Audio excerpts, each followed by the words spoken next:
Buenas tardes a todos. Hoy vamos a analizar uno de los enfrentamientos parlamentarios más intensos y reveladores de este año político.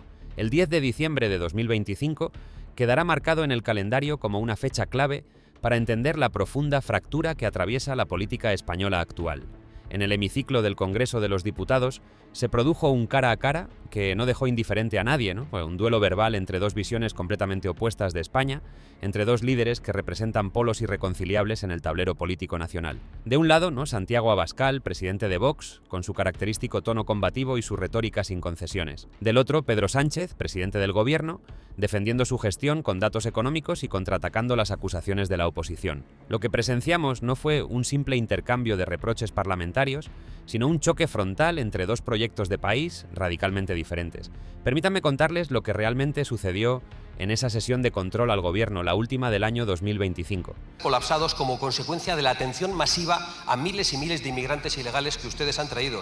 Y el fanatismo verde con el que ustedes condenan a la sociedad no sirve para descarbonizar la economía, sino para carbonizar los bolsillos de las clases medias y de los españoles más humildes. Porque parece que ustedes quieren un campo sin agricultores y sin ganaderos y que pretenden una economía sin pymes y sin industria, y me atrevo a decir que incluso quieren una España sin españoles. Y eso me lleva al punto 3, inmigración masiva e inseguridad a la que ustedes han condenado a los españoles, muy especialmente a las mujeres. Y mientras usted intenta olvidarse también de quién es Paco Salazar y de quién es el presidente sanchista de la Diputación de Lugo, las mujeres están en peligro porque han aumentado las violaciones en España desde que usted llegó al poder. Y cada vez hay más mujeres en España a las que se les condena a vivir en cárceles de tela. Y usted ha convertido al Gobierno de España en el único que se opone a las deportaciones de inmigrantes ilegales en toda Europa. Y 4, la traición. En todo este catálogo de fechorías que he relatado, que son muchas menos de las que usted ha cometido, porque el tiempo que hay para intervenir es el que hay. Porque más allá de los titulares y los fragmentos que circulan en redes sociales, hay una historia completa que merece ser contada con todos sus matices, con toda su carga política y con todas sus implicaciones para el futuro inmediato de nuestro país.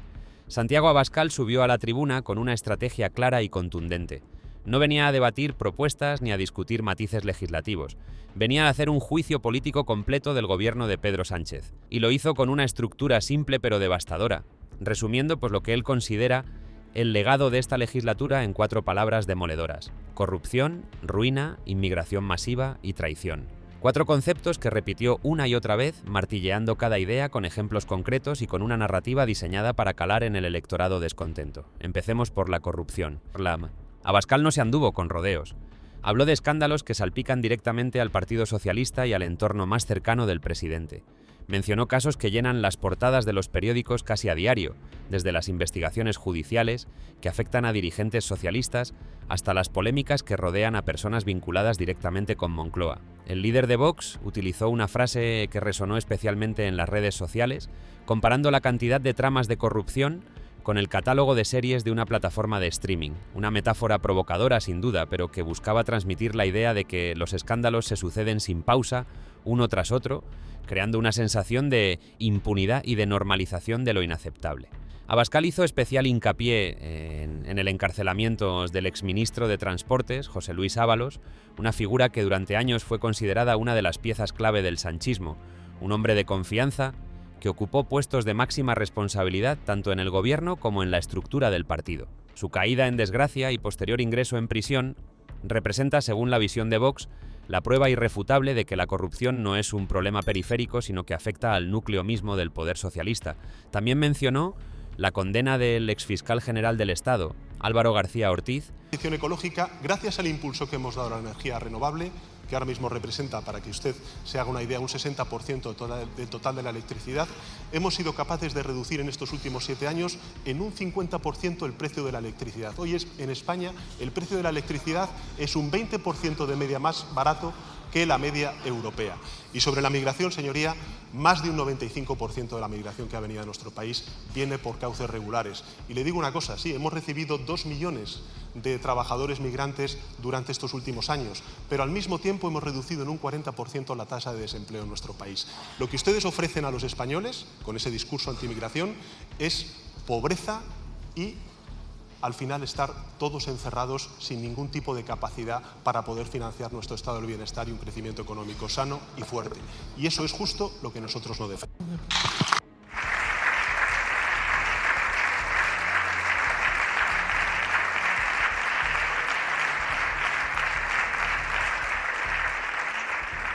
Muchas gracias, señor presidente. Señora Abascal. He escuchado con atención sus difamaciones, como hago siempre, que repite. No está el señor Puente para decir que es usted el puto amo. Y yo añado, ¿de qué? De la mentira. Da igual lo que usted diga. Usted puede decir misa negra, pero lo cierto, señor Sánchez, ¿sabe qué es? Que el Palacio de la Moncloa no es el lugar en el que usted vive. Otro caso que la oposición utiliza para cuestionar la integridad institucional bajo el gobierno de Sánchez. El segundo pilar de la acusación de Abascal fue la ruina económica y el colapso de los servicios públicos. Aquí el líder de Vox pintó un cuadro sombrío de la España actual, muy alejado de las cifras de crecimiento que suele esgrimir el gobierno. Habló de una juventud que no puede independizarse, atrapada en un mercado de alquiler imposible donde los precios se han disparado hasta niveles que convierten en utopía el sueño de tener una vivienda propia. Habló de familias que llegan con dificultad a fin de mes, de un poder adquisitivo que se erosiona día a día pese a las subidas salariales, porque la inflación devora cualquier mejora nominal en los ingresos. Pero quizás lo más impactante de su discurso fue la descripción del estado de la sanidad pública. Abascal habló de hospitales colapsados, de listas de espera interminables, de urgencias saturadas donde los pacientes pasan horas esperando atención. Y aquí enlazó directamente con su tercer punto de ataque, la inmigración masiva. Según su narrativa, el sistema sanitario español no puede soportar la presión adicional que supone la llegada continua de inmigrantes irregulares que, según su visión, acceden a los servicios públicos sin haber contribuido previamente al sistema. Es una línea argumental que Vox ha convertido en uno de sus caballos de batalla más efectivos, conectando problemas reales que sufren los ciudadanos con una causa que les permite construir un relato de competencia por recursos escasos. La inmigración irregular, precisamente, fue el tercer eje del ataque de Abascal. Aquí el líder de Vox desplegó todo su arsenal retórico, denunciando lo que él llama una política de fronteras abiertas, una España que, según su visión, ha renunciado a controlar quién entra y quién se queda en territorio nacional. Habló de cifras de llegadas que baten récords año tras año, de una integración fallida, de barrios enteros donde la convivencia se ha vuelto conflictiva. Abascal construye un discurso donde la inmigración no es presentada como un fenómeno complejo que requiere gestión y políticas integrales, sino como una invasión planificada que responde a intereses ideológicos del progresismo globalista. Y llegamos al cuarto elemento, quizás el más ambiguo, pero también el más cargado emocionalmente: la traición. ¿Traición a qué? ¿Traición a quién? Abascal habló de traición a la nación española, a su unidad territorial, a su soberanía, a sus valores tradicionales. Aquí el líder de Vox apuntó directamente a los pactos del gobierno con los partidos nacionalistas e independentistas, especialmente con formaciones catalanas y vascas, cuyo apoyo resulta imprescindible para que Sánchez mantenga su mayoría parlamentaria. Habló de concesiones inaceptables, de privilegios para unas regiones frente a otras, de un modelo de financiación que considera injusto y que favorece a los territorios que más presionan políticamente. La acusación de traición también se extendió al plano internacional. Abascal criticó la política exterior del gobierno, su relación con determinados regímenes, sus posiciones en organismos internacionales, que según Vox no defienden adecuadamente los intereses nacionales españoles. Es un concepto elástico, la traición, que permite englobar múltiples agravios y crear una narrativa emocional muy potente. La idea de que el presidente está vendiendo España por mantenerse en el poder. Esta fue, en resumen, la embestida de Abascal. Un discurso construido con precisión quirúrgica para movilizar a su base electoral y para intentar ampliar su influencia entre los votantes descontentos del centro-derecha tradicional. Pero en un debate siempre hay dos partes y Pedro Sánchez no se quedó callado. Todo lo contrario. El presidente del gobierno respondió con la estrategia que lleva años perfeccionando: desacreditar al mensajero para neutralizar el mensaje. Sánchez calificó a Abascal de propagador de bulos, de mentiroso profesional, de político que vive de generar alarma social y de agitar miedos infundados. No entró en el cuerpo a cuerpo de cada acusación concreta, sino que construyó una narrativa alternativa basada en datos macroeconómicos y en una visión radicalmente diferente de la situación del país. Según Sánchez, España termina el año 2025 en una posición mucho mejor de la que lo empezó. Aquí el presidente desplegó su arsenal de cifras. España lidera el crecimiento económico en Europa con unas tasas de expansión del PIB que superan claramente la media de la Unión Europea y que dejan atrás a economías tradicionalmente más potentes como Alemania o Francia. Habló de creación de empleo, de millones de nuevos puestos de trabajo generados durante su mandato, de una tasa de paro que desciende trimestre tras trimestre y que se acerca a niveles que hace una década parecían inalcanzables.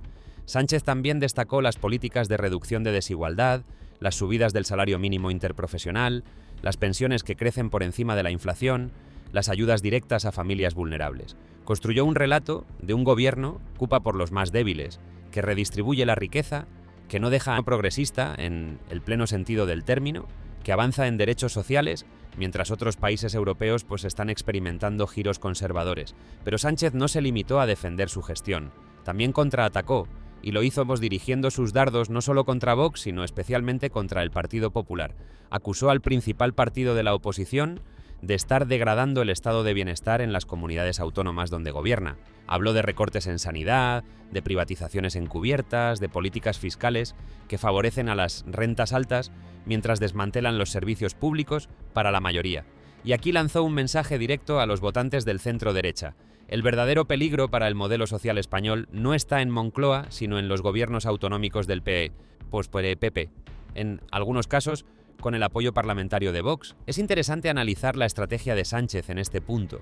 Al desviar parte del fuego hacia el PP, el presidente busca romper el frente común de la oposición, recordar que entre el partido de Feijóo y el de Abascal hay diferencias sustanciales, aunque ambos coincidan en querer desalojarle del poder. También busca advertir a los votantes moderados del PP sobre los riesgos de una posible alianza de gobierno con Vox a nivel nacional, proyectando sobre ese escenario hipotético por los problemas que identifica en las autonomías donde ambas fuerzas colaboran.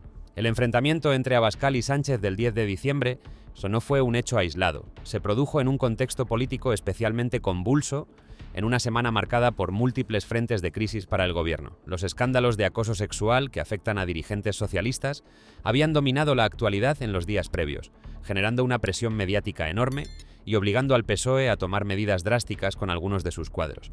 Las investigaciones judiciales sobre casos de corrupción seguían avanzando, con nuevas revelaciones que alimentaban el relato de la oposición sobre un partido podrido desde dentro. Además, el gobierno enfrentaba dificultades crecientes para aprobar sus iniciativas legislativas. La aritmética parlamentaria se había vuelto cada vez más complicada, con socios de investidura que condicionaban su apoyo a concesiones cada vez más exigentes. Cada votación se convertía en una negociación agónica, en un ejercicio de equilibrismo político donde el más mínimo desacuerdo podía hacer descarrilar propuestas fundamentales para la agenda del Ejecutivo. En este contexto, la sesión de control del 10 de diciembre adquirió un significado especial. Era la última oportunidad del año para que el gobierno y la oposición midieran fuerzas públicamente, para enviar mensajes a sus respectivos electorados de cara al complicado año 2026 que se avecina. Y ambos líderes aprovecharon la ocasión al máximo. Lo que vimos en el hemiciclo fue mucho más que un intercambio de acusaciones y defensas. Fue la escenificación de dos Españas irreconciliables, dos visiones del país que no solo difieren en las políticas concretas, sino en los valores fundamentales, en la concepción misma de qué debe ser una nación en el siglo XXI. Por un lado, el nacionalismo identitario de Vox, que reivindica fronteras fuertes, valores tradicionales, una España unitaria y centralizada, un rechazo visceral a lo que consideran ingeniería social progresista. Por otro, el progresismo internacionalista del PSOE, que defiende la diversidad territorial, los derechos de las minorías, la apertura al mundo, la construcción de una sociedad más inclusiva y menos jerarquizada. Este choque de trenes ideológico no es exclusivo de España.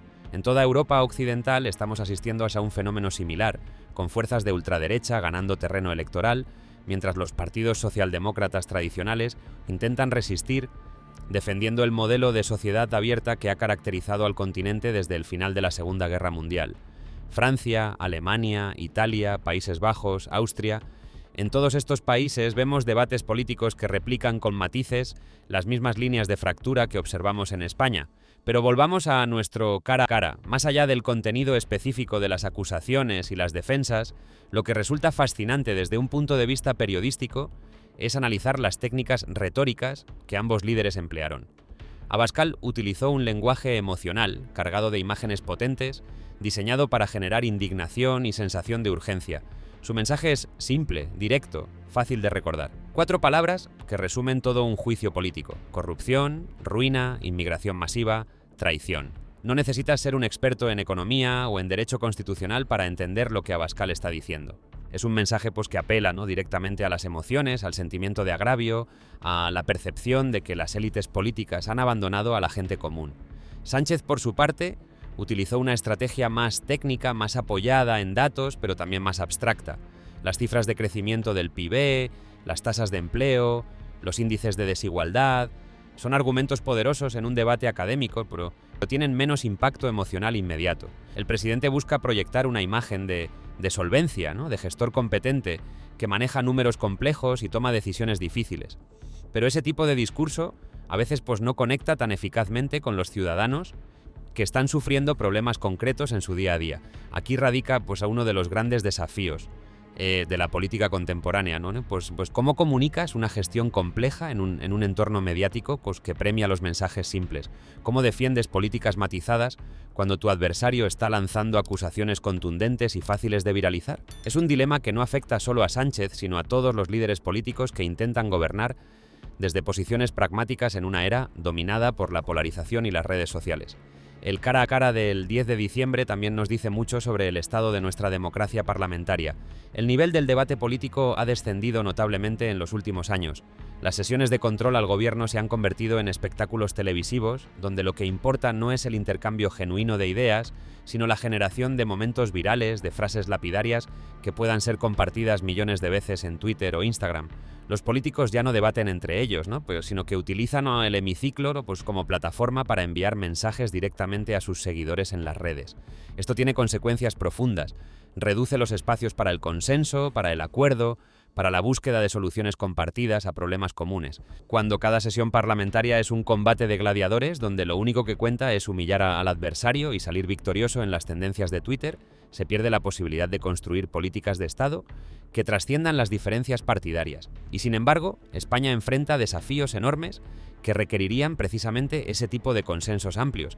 El envejecimiento demográfico, la sostenibilidad del sistema de pensiones, la transición energética, la digitalización de la economía, la reforma del mercado laboral, la política de vivienda.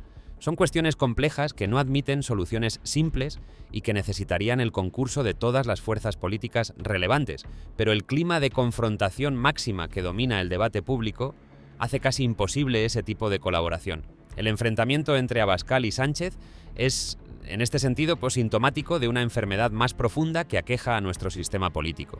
Una enfermedad que no tiene fácil cura porque responde a dinámicas que van mucho más allá de las voluntades individuales. Responde a la fragmentación del espacio mediático, a la crisis de los medios tradicionales, al ascenso de las plataformas digitales como espacios primarios de debate político, a la desconfianza creciente de los ciudadanos hacia las instituciones, al agotamiento de los grandes relatos ideológicos del siglo XX. Ahora bien, sería injusto y simplista reducir todo a una crítica genérica de la clase política, porque lo cierto es que Abascal y Sánchez representan propuestas genuinamente diferentes para el país, y los ciudadanos tienen derecho a escuchar esas alternativas y a elegir en las urnas cuál prefieren. El problema no es que exista confrontación política, eso es consustancial a la democracia. El problema es cuando esa confrontación se vuelve tan tóxica que impide cualquier tipo de colaboración en las cuestiones fundamentales, cuando el adversario político se convierte en enemigo al que hay que destruir por cualquier medio. Mirando hacia el futuro, el cara a cara del 10 de diciembre nos da pistas sobre lo que podemos esperar en los próximos meses. Vox va a intensificar su presión sobre el gobierno, va a seguir explotando cada escándalo, cada dato negativo, cada problema social para alimentar su narrativa de un país en decadencia que necesita un cambio radical.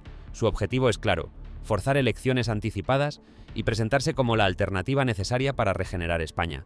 Sánchez, por su parte, pues va a intentar aguantar en el poder el máximo tiempo posible, aprovechando cada dato económico positivo, cada logro legislativo, cada cumbre europea exitosa, para construir un relato de estabilidad y progreso. Su apuesta es que la economía siga creciendo, que el empleo continúe aumentando y que eso le permita neutralizar los ataques de la oposición y llegar a las próximas elecciones en una posición competitiva. Entre ambos extremos, millones de españoles observan con una mezcla de interés, escepticismo y cansancio. Muchos ciudadanos sienten que el debate político no conecta con sus preocupaciones reales, que los políticos están más interesados en pelearse entre ellos que en resolver los problemas concretos de la gente. Esta desafección es peligrosa porque alimenta el populismo, tanto de izquierdas como de derechas, y debilita las bases de la convivencia democrática. Como periodista que lleva años cubriendo la actualidad política española, Lo que más me preocupa no es tanto quién tiene razón en cada debate concreto, sino la creciente imposibilidad de mantener conversaciones constructivas sobre el futuro del país. Podemos discrepar profundamente sobre inmigración, sobre política fiscal, sobre el modelo territorial, sobre cualquier cuestión relevante. Pero deberíamos poder hacerlo pues, desde el respeto mutuo, desde el reconocimiento, ¿no?, de que el adversario político no es necesariamente un enemigo de la patria, sino alguien que simplemente tiene una visión diferente sobre cómo organizar la convivencia. El cara a cara entre Abascal y Sánchez del 10 de diciembre estuvo muy lejos de ese ideal. Fue un intercambio duro, áspero, cargado de descalificaciones mutuas. Pero fue también un reflejo fiel del momento político que vivimos, un momento de máxima polarización, donde los espacios intermedios se han vuelto casi inhabitables. ¿Hacia dónde vamos? Esa es la pregunta que muchos españoles se hacen mientras observan estos combates parlamentarios. La respuesta no es sencilla, porque depende de múltiples factores, algunos de ellos fuera del control de nuestros políticos. Depende de cómo evolucione la economía global, de si Europa logra mantener su cohesión frente a los desafíos geopolíticos, de si somos capaces de gestionar inteligentemente fenómenos complejos, como la inmigración o el cambio climático. Pero también depende, ¿no?, de las decisiones que tomemos como sociedad, de nuestra capacidad para exigir a nuestros representantes un nivel de debate pues, más elevado, más centrado en propuestas y menos en descalificaciones. El vídeo que hemos analizado hoy es mucho más que 6 minutos de confrontación parlamentaria. Es una instantánea de la España de 2025, un país próspero en muchos aspectos, pero también profundamente dividido. Un país que busca su camino en un mundo cada vez más incierto. Las palabras que intercambiaron Abascal y Sánchez resonarán durante meses, serán citadas en mítines, reproducidas en anuncios electorales, analizadas en tertulias, porque ambos líderes saben que cada intervención en el Congreso es también una pieza de su estrategia de comunicación más amplia, una batalla en la guerra permanente por conquistar la opinión pública. Y nosotros, como ciudadanos y como espectadores de este drama político, no tenemos la responsabilidad de no quedarnos solo con los titulares sensacionalistas o con los fragmentos virales. Tenemos que hacer el esfuerzo de entender el contexto completo, de contrastar las afirmaciones con los datos, de exigir coherencia y propuestas realistas. Solo así podremos tomar decisiones informadas cuando llegue el momento de acudir a las urnas. Este ha sido mi análisis del intenso cara a cara entre Santiago Abascal y Pedro Sánchez del 10 de diciembre. Espero que les haya resultado útil para entender no solo lo que se dijeron ambos líderes, sino también las dinámicas más profundas que están moldeando nuestra política actual. Son tiempos complejos, sin duda, pero también tiempos apasionantes para quienes nos dedicamos a observar y analizar la vida pública de nuestro país. Suscríbete al canal y haz clic en la campana para no perderte noticias sobre cómo va nuestro país. Dale like si te gustó el contenido y deja tu opinión en los comentarios. Comparte este vídeo con tus familiares y amigos para que conozcan la verdad, porque los medios la ocultan.